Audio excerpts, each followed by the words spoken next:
I think the three biggest challenges that I faced, because there were a lot. Actually, I'll give you four.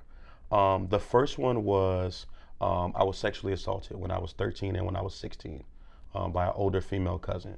Is this in the foster situation? No, this was actually at my aunt's house. Okay.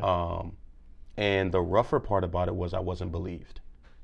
Um, it was rough. I'm still in therapy today, and I've got to a much better space to be able to speak about it. And I'm a huge advocate for men speaking up because oftentimes we don't get that space. I believe you put some content out about this, right? Yeah. And we were talking about it from the standpoint of oftentimes you have one of three types of people. One, you have people that will reoffend others. Two, you have those like myself that are advocates. Or three, you have those that won't even speak up at all, right? Because of different societal pressures, personal reasonings, and I never judge anybody up on their journey because it's rough, you know what I mean? And I think having the conversation independent of trying to compare it to women is where you get your, in my opinion, where you get your continuity at. What happens is oftentimes when people are talking about it and trying to hold that space, where they go wrong at is they try to compare it to the historical violence that women have faced at the hands of men. And respectfully, there is no comparison. So in that, I sought to do it in a way that was not only organic to me, but also helpful and resourceful for other men to provide that space with the platform that I have. Because people, it's like the age-old adage, they know your glory, but they don't know your story. So they'll see the public speaking, they'll see the book, they'll see the workshops, they'll see the large numbers, but they won't know They'll see what the was it uniform. exactly. What was it that it took for me to get there, right? I oftentimes say, you see my sneakers, but you don't know the holes in my soles. So as we're on this walk through life, you don't know whose sneakers are truly intact because all you see is the outer appearance. It looks clean. It looks like they wiped it down with a nice little toothbrush, took some soap and water to it, but you don't know underneath the bottom, there's holes in their soles from all of the things that they've encountered over the course of their life. So for me, that was the first thing. The second thing, go ahead. Before you get to the second part, what got you to the point where you feel like it was important to be transparent as a man? Because society says to hide, to shut up, to cover up, to not show your weak areas. Right. Yeah. I think for me, I look at it from the opposite end of the spectrum.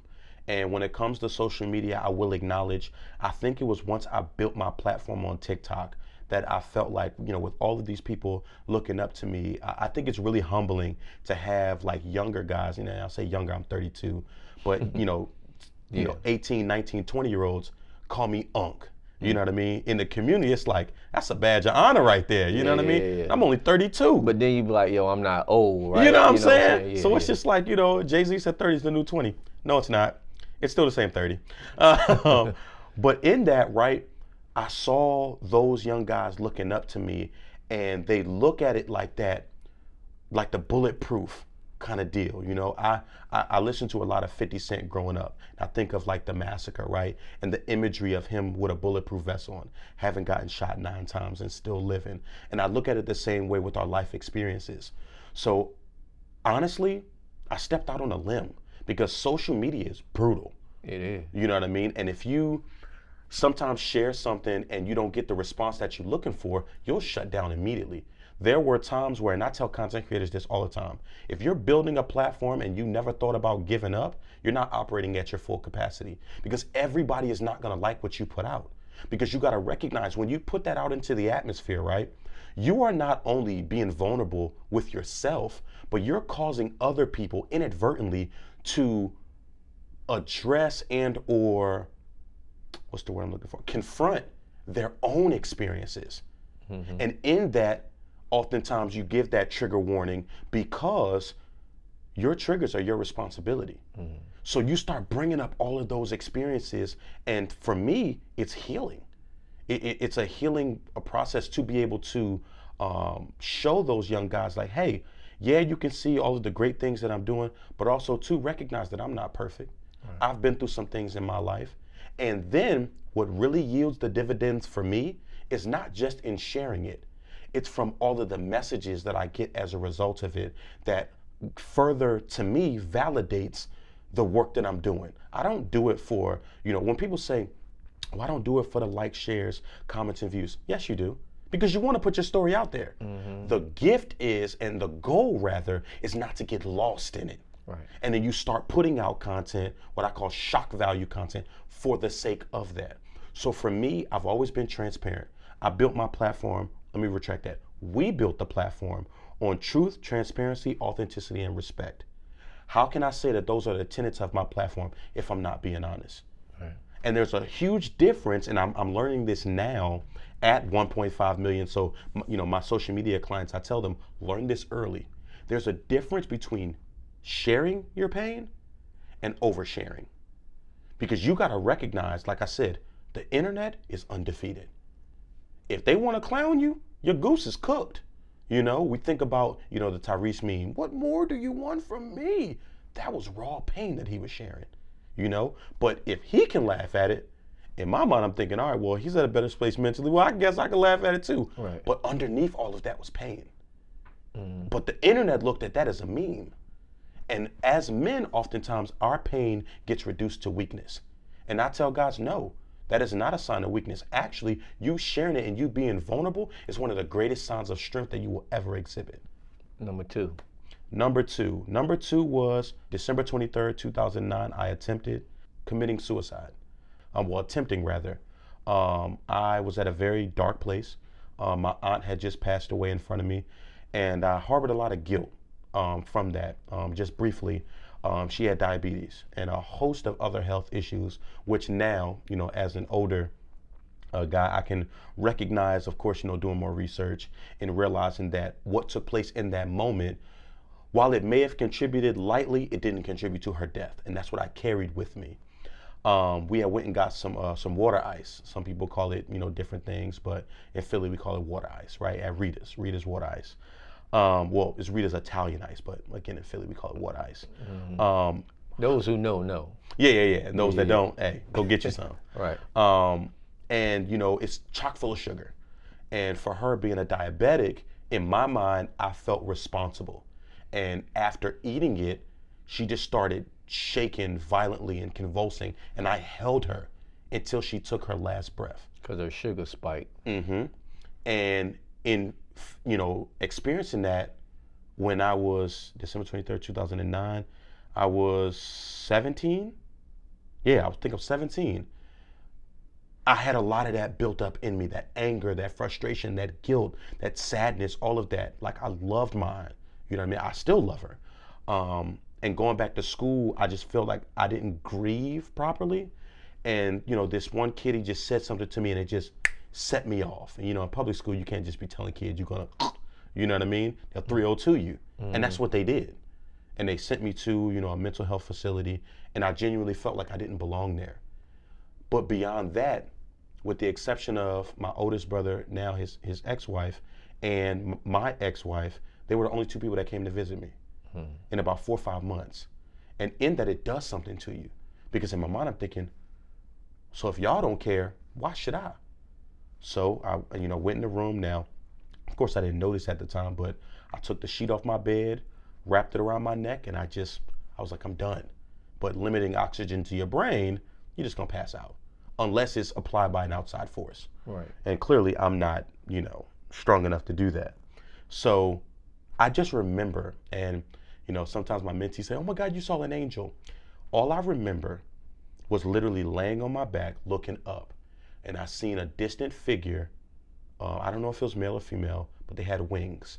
And all I could hear was, if I wake you up, will you promise never to do this again? Mm-hmm. And I sat there for a minute just trying to make out, and I'm never in the world glasses, but I'm like squinting, like, what is that? And I was just like, you know what? Yes, I promise I'll never do this again. Immediately I woke up and I just saw all these people standing around me, and it was, Where were you? In a mental health facility. and the counselors, the aides, my roommate, who was in the same room with me, all of them standing over me, and it was at that moment I realized I can't just celebrate the people that I want to be there. I have to celebrate the people that are there presently and give them their flowers, because sometimes, and this is a life lesson that I learned in that moment as well, the people that you want to be there, they'll probably never be there. And it's not on you to force them to come back. Celebrate the people that are there, that are pouring into you, that are supporting you, and it will exponentially take you to new heights. 3. Number 3, sexual assault, suicide. In terms of rough ways to go, I would have to say it was dealing with the racism, and it was rough. Racism when I was teaching. In general or teaching? Racism when I was teaching, yeah. And for me, it was not just getting it from parents, but getting it from my staff. Being one of 2 black male teachers in the building, a lot of microaggressions. Where was this area? South Carolina. Okay. Yeah, South Carolina, rural South Carolina. And I loved my time in South Carolina. I love Charleston, I love Columbia, but I just, like I said, I had a rough way to go. And like I said, I leaned more on the connection that I had to my students and just showing them that learning is fun. But for me, I went into a crazy depressive state because education is the foundation of everything that I do. So it's just like, if I'm not going to be teaching, what am I going to be doing? Which would lead me into, because it really was not that long, but it was a big deal for me because I didn't have that mental health support. And I had to lean on, at the time, the girl that I was dating, my dad, my grandmother at the time. And that was pretty much that experience. And it was kind of like my first bout with mental health. And actually being honest about that, as well as putting that out there on social media and facing the criticism. Oh my God, every time I turn around, he crying on social media. Man up. What exactly does that mean? Are you saying that men showing signs of emotion is weak? Is that what you're outrightly saying? Because getting people to say that forces them to think about it. And this was during the racism that they brought this up about you getting on social media. Well, I mean, why did you feel at that particular point going through that? Because that happened before other situations. What made you say, let me share this at that point? I think for me, at that time, it was more so I didn't feel like I was being heard in the building. So it was like, my Facebook at the time, my Instagram, I think I had like 6,000 followers on Instagram, just like my college community. But I knew that it would make its rounds. Like to get to the news or local. Right. Yeah. So to be able to talk about that experience, because I had literally just graduated college. So I still got that college community and, the fraternity, the D9 community, fraternities and sororities, and having them be able to share it, it was like such a transparent moment. But in sharing that, while you, again, help others heal, some others hurt. So I was just like, you know what? I'm at a better place. And I was part of the mentoring program at my college. I was, working with the Boys and Girls Club. the YMCA there, mentoring within the fraternity, go to high school, go to college, one of our national programs, and being able to work with the local, I spoke at the local high school in Denmark where my school was located. So having a good relationship there as well. And I was just like, people need to know what I just went through. You know what I mean? And it kind of started, my social media sharing of those types of things on a more intimate level. Yeah. Number 4, you said you gave Number me 4 was my divorce. That was by far, I would probably say top 2. How many years were you married? 7. 7 years. What age did you get married? 24, 7, 8, 9, 10, 11. Yeah, 24. You was in the military by then? So in that, just lightly, because in sharing that as well, my divorce journey, I made like a whole playlist on TikTok. Again, perspective. In sharing my divorce journey and the things that I was going through or still going through, I felt like it was important to share it from the perspective of the absence of bashing my children's mother. Oftentimes you'll see the social media wars, the drama, the back and forths, and things of that nature. And I felt it was more important to do it in the absence of such. Anything that I felt in regards to our marriage, I can talk to my therapist about that. But me as an active father, we agreed, we have joint, physical and legal custody. I agreed for them to go live with her because she wanted to move away. Me being in the military, going out to sea, going on potential deployments, things of that nature. Unless you are a single parent, you don't really get the same, essentially, accommodations. As well as not just missing my kids, but mourning the loss of my marriage. And it's hard for people to hear that sometimes, and I'm the one that asked for it. They think, oh, you asked for the divorce? I did. Okay. They look at it from this perspective of, well, you asked for the divorce, so why are you sad? It's still a grieving process. And I wish more people would have told me that from the beginning, that not necessarily to prevent me from getting divorced. I feel like when things are reconcilable, they're reconcilable. When they're not, sometimes you have to make the best decision to be able to ensure, and my thought process was structured by, oftentimes we see people that will stick around just for the kids. They're miserable, they're unhappy, and the children see that. And I firmly believe that my children deserved more of an opportunity to see two happy, healthy co-parents as opposed to two miserable parents. So you felt it was unreconcilable? Absolutely. Why y'all should have? What do you think at this point, as it relates to your divorce and your kids? Where are you with that emotionally? Because I do remember even one time on TikTok, you were holding one of your kids and you were, emotional. And I don't know if it was from missing the kids or if it was a combination of just going through whatever you were going through. To answer your first question, where am I? I would say I'm still going through my healing process, my healing journey,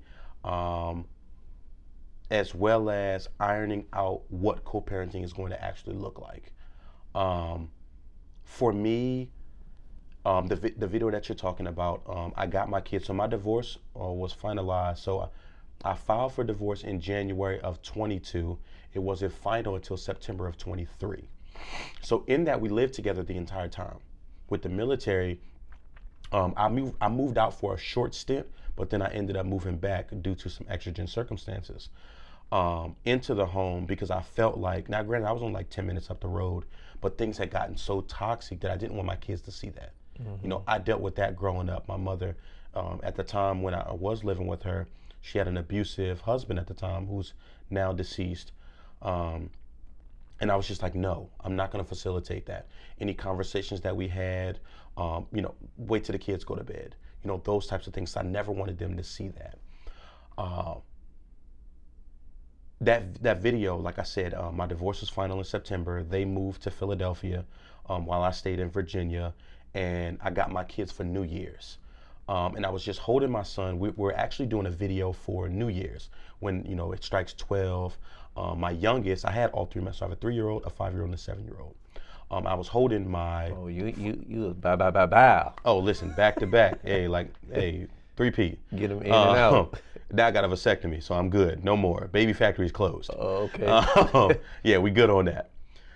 So I was holding my 5-year-old and, I was holding my 5-year-old and my 7-year-old. My 3-year-old, he went to bed. He was like, I'm done. I'm good, Daddy. I'm going to bed.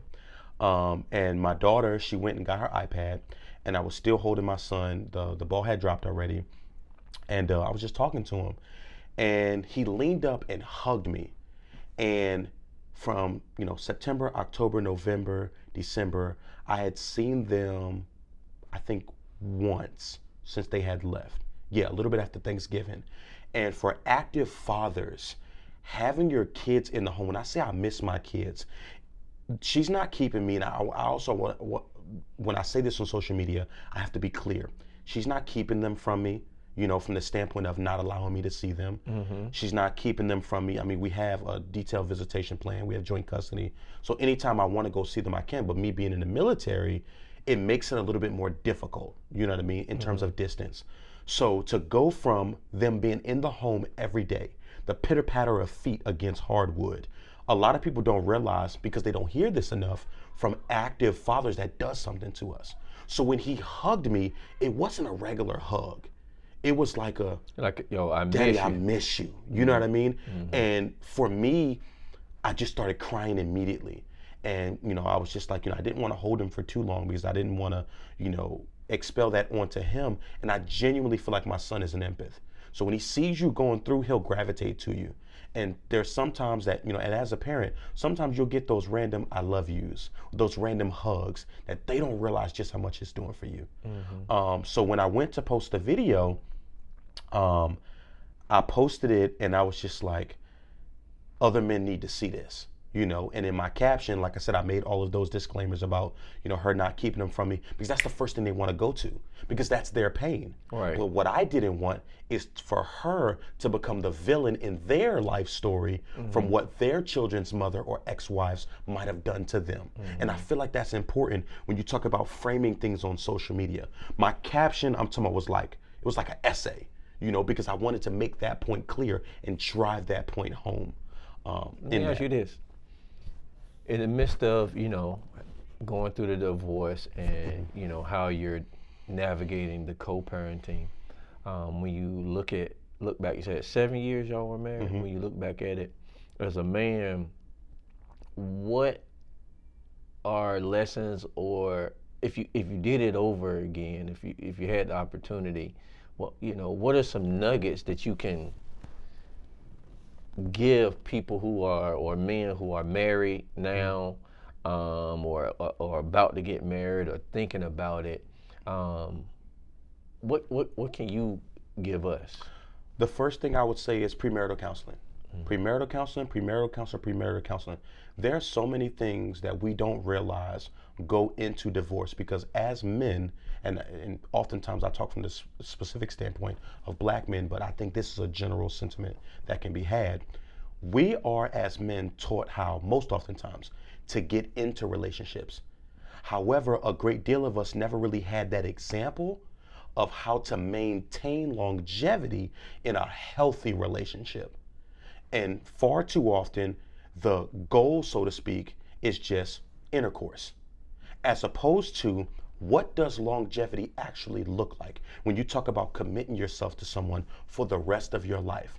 We're talking about merging finances. We're talking about merging how we coexist together just in terms of living habits. Are you willing to give up some of those things? And these are things that and when I say give up, marriage is give and take. It's a compromise. However, I believe you should, after the premarital piece, have what I call your hard lines and your soft lines. Your hard lines are things that you're just not willing to compromise on at all, because that's what makes you human. So for me, smoking was one of them. I'm good on that. So if that's what you do, no disrespect to you, I'm good on that in terms of relationship. Physical violence, I'm good on that. You're not gonna put your hands on me. Because of molestation and things like that. Precisely. Verbal violence, that was on child abuse growing up. You're not gonna talk to me any old kind of way. As your boyfriend, even before I got married, as your boyfriend, or going into marriage, as your husband, there's certain things that you're just not gonna say to me, because I'm not going to do that to you. And even in the absence of me treating you, good, you should want to treat me the exact same way. And I feel like we teach people how to treat us, right? The next thing I will say is talk about finances. Don't shy away from it. When you talk about longevity, of course, like I said, in a marriage, if you want to have kids, have those conversations early. Don't run away from them. Oh, if I talk about kids too early, they're going to get nervous, da-da-da. If we're going to stand in front of God and man and give these vows, for better or for worse, in sickness and in health, till death do us part, those vows mean something. But also you have to remember, and I'm not one of those, and I make sure I add this addendum, I'm not one of those divorcees that just tell people give up on love because I got a divorce. No, I believe if marriage is your goal, go after it. Marriage is beautiful. However, you also have to recognize when the ship has sailed, essentially. fight until you have nothing left. That's my next nugget. Fight until you have nothing left. And even then, ask yourself, is this worth giving up? There were a lot of phenomenal moments that we had over the course of that 7 years. So don't just draw on what could go wrong. Give space to what could go right. And don't witch hunt. That's my next thing. Far too many people witch hunt. And what I mean by that is things will be going well. They'll be communicating, they don't have to worry about no side chicks, no side dudes, whatever. And then they'll start getting suspicious because of trauma, because they haven't unpacked those things, because they didn't do that premarital counseling. You don't have to just go to therapy when things are going wrong. Mm-hmm. You can go to therapy when things are going right as well, because you won't realize that, and there's this quote, if you don't heal from your past hurts, you will inadvertently bleed on people that never cut you in the first place. When it comes to marriage, if you don't heal from your past traumas, it won't just bleed into your marriage. It'll bleed into your friendships. It'll bleed into your job. It'll definitely bleed into your parenting. So in that, when you address those things up front, it allows for that longevity. And then travel. Travel and have fun. Marriage is beautiful. Enjoy that time together. And then also enjoy that time apart. At the time, and there are still times, my ex-wife, she's my best friend, So in that, all of that doesn't just go away because I got a divorce. Mm-hmm. So build that friendship base. There's going to be some ups and downs. However, when you use that friendship to draw on, and remember, and my little sister, she gave me this nugget, and I use it now with how I build relationship. Look at it this way. It's not you, husband, or you, wife, against your significant other. No. It's not husband against wife, wife against husband. It's us against the problem. And when you look at it from that standpoint, you don't take certain things personal. Yes, let's communicate. Okay, how are you feeling? How am I feeling? How can we meet in the middle and understand each other? Oftentimes you get into those spouts and those back and forths, not because you don't agree, because you're not understanding each other. I can understand you, but still not agree with you. Right? And then come to a better resolve because I understand you. So this is your point of view. This is my point of view. Let's find a way to meet in the middle, in a way that's equitable to us both, instead of only harping on, well, you did this, you did this, you did this. Okay, well, let me take responsibility for what I did as well. Let me take responsibility for the role in which I played. I'm very clear. I was not a perfect husband. There were my communication. I definitely felt like that was something I could work on. And I guess that would be my final nugget. Keep as many people as you can out of your marriage. Talk to your significant other. Be careful what you share with your family. Because if you only share the bad, then that person comes around and y'all good, that's all they're going to think about. Right. You know what I mean? Mm-hmm. So there are things that should be kept between you all. There are things that should be kept within the confines, not like what happens in this house stays in this house, but more so, let's work through these things ourselves. And then if we are going to share it, let's share it from a healed place, not from a hurt place. And it's the same with friends as well. However, you need somebody outside of your marriage that's non-biased, that will give you what you need to hear, not what you want to hear. And I was so blessed to have people around me that there were slumps over that 7 years where I was like, nah, I'm good on this. And I had strong, powerful married couples, healthy married couples that's like, nah, you think this is the worst of it? Nah, work on your marriage. And now I can see that manifest in my young guys. I just had a guy today, he was talking about, a situation that he dealt with. And in my mind, I'm thinking, of course you don't want to say this because it comes off very insensitive at times. That's all you're dealing with? But in a way of, listen, brother, there are far more worse things that you could be going through right now. And I can promise you, that's not even the tip of the iceberg. Work on your marriage, brother. Mm-hmm. I can tell you love your wife. You're not ready to give up. One of the most powerful things one of my mentors told me, and because, I called him and I'm done. It's over with. No. I think it's like 4.5, 5 years. I'm done. He said, you're not done. You're trying to convince yourself you're done. I said, what? I said, well, when will I know that I'm done? He said, you won't make calls like this. And literally, when I finally made the final decision, I didn't make any calls. I went to the courthouse and I filed. Mm-hmm. You know what I mean? Yeah. And it still weighs on me because I do still miss her at times. There are times where you build so many. I knew her since 2008. We dated in high school off and on. I went to college. She broke up with me. I want you to experience college. Went to college. Thoroughly enjoyed myself. Respectfully. You know what I'm saying? So I understood why she did that. You know what I'm saying? Yeah. So afterwards, had a relationship go south, and I was just like, she was supposed to come to Virginia. I had just joined the Navy as my friend. But I realized this woman had been in my life at that time for like 7 years. There's no way she ain't supposed to be my wife. So then I called her, just leap of faith. I don't want you to come to Virginia to be my friend. I want you to come and be my wife. So she started crying. I've been waiting to hear that for 5 years. I'm like, you broke up with me. What you mean? You know what I'm saying? Come on. Man. So in that, I was just like, that reunion, I felt like, I don't just give space to all of the things that went south. I draw on those things that, did go well, and then also hold space for that in my healing journey to just realize that there are times where you're going to have to make some rough decisions. And it wasn't an easy one at all, but it was a necessary one. Last thing I want to end with, you got kids, you got son and daughter, right? What is something that you feel like you can instill in them based on your life lessons at this point as it relates to being a responsible man or woman? One of the things that as parents we committed ourselves to was not giving them everything that we wish that we had growing up. We teach them everything that we wish we would have known. And I truly do believe, especially in the age of social media, my children are going to be millionaires by the time they get to high school. And that's going to be rough to navigate too. You know what I mean? Like, hey, daddy, I'm making more money than you. You know what I'm saying? Type of deal. If, in fact, he is at that time, or she is. And they can buy your house. Indeed. Yeah. So for me, it was more so showing them what healthy co-parenting looks like. Now granted, I can't control her actions. I can only control my own.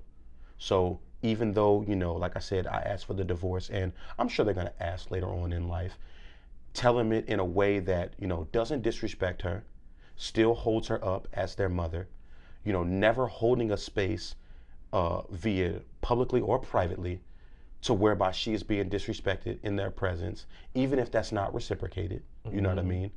And then just doing my best to focus on what's best for them based on where they are. Showing them financial planning, financial management, entrepreneurship is huge. And both of us are very intelligent, very in tune. We're hustlers by heart. And in that, teaching them you don't have to work for somebody else. You can start your own business, and there is space for that.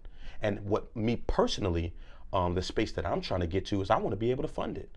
Okay, son, okay, daughter, bring me a proposal. I remember listening to Shaq, and he was talking about what he does with his children. Now, he requires them to go to college and get a degree. Me personally, I don't feel like college is for everybody. I firmly do believe if, you have certain goals, then you will need a college degree just because of how society is set up. However, and I'm not ashamed to admit this, it wasn't until I was like my junior year in college that I even learned that you can make 6 figures doing a trade. Plumber, electricians, doing construction, even the trucking industry, 6-figure business. Didn't learn that until later. You can have a fleet of vehicles. Now you got Turo, Airbnb, you can become a real estate agent. All these things you can work for yourself. But with that comes the financial piece. And if you don't know what to do with $1, you definitely not gonna know what to do with $100,000. That, which is why statistically, most people that hit the lottery do what? Go broke. What I mean? Within, I think the statistics is like the first year to 2 years of having that money. Because again, if you don't have any money management skills, if you don't know how to invest, if you don't know what compound investing is, even within the military, I have a retirement plan and I put into it consistently. I was investing in stocks, and I want to be able to fund even my friends. Okay, what's the ROI? What's the return on the investment? At whatever percentage, I give you this amount. I want to be an angel investor at some point, to be able to, again, with that, in teaching my kids, you don't just have to go and punch a clock. The quote that I go from is, if you don't build your dream, somebody else will hire you to build theirs. And in that, people don't always want you to go to that next level. One story that I tell my kids consistently, there was a guy, I don't remember the name of the company, but he was driving a Porsche, and some of the workers, his office was on like the second floor, and it's like a call center. And he would walk through the middle of the aisles, and of course, you got all of the cubicles, and his office, big glass office, right? And he's in there doing his thing, come out, shut everything down, give announcements, things of that nature. But he knew all of them by name, right? How's the kids? How's the wife? How's the husband? Da da da, right? Building those relationships.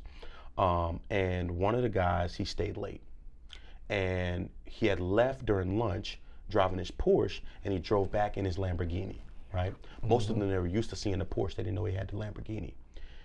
The guy left the building. He's standing outside the car. He's on the phone. He gets off the phone. He sees the guy looking. It's like, hey, boss, nice ride. And he says to him, yeah, man, if you work harder, I'll be able to buy another one next year. And that to me was so profound because, again, that's his dream. You're working there to build his dream, his income, or her income, or their income. You feel me? So if there's things that I want to do, there's things that they want to do, I want to show them that it's possible.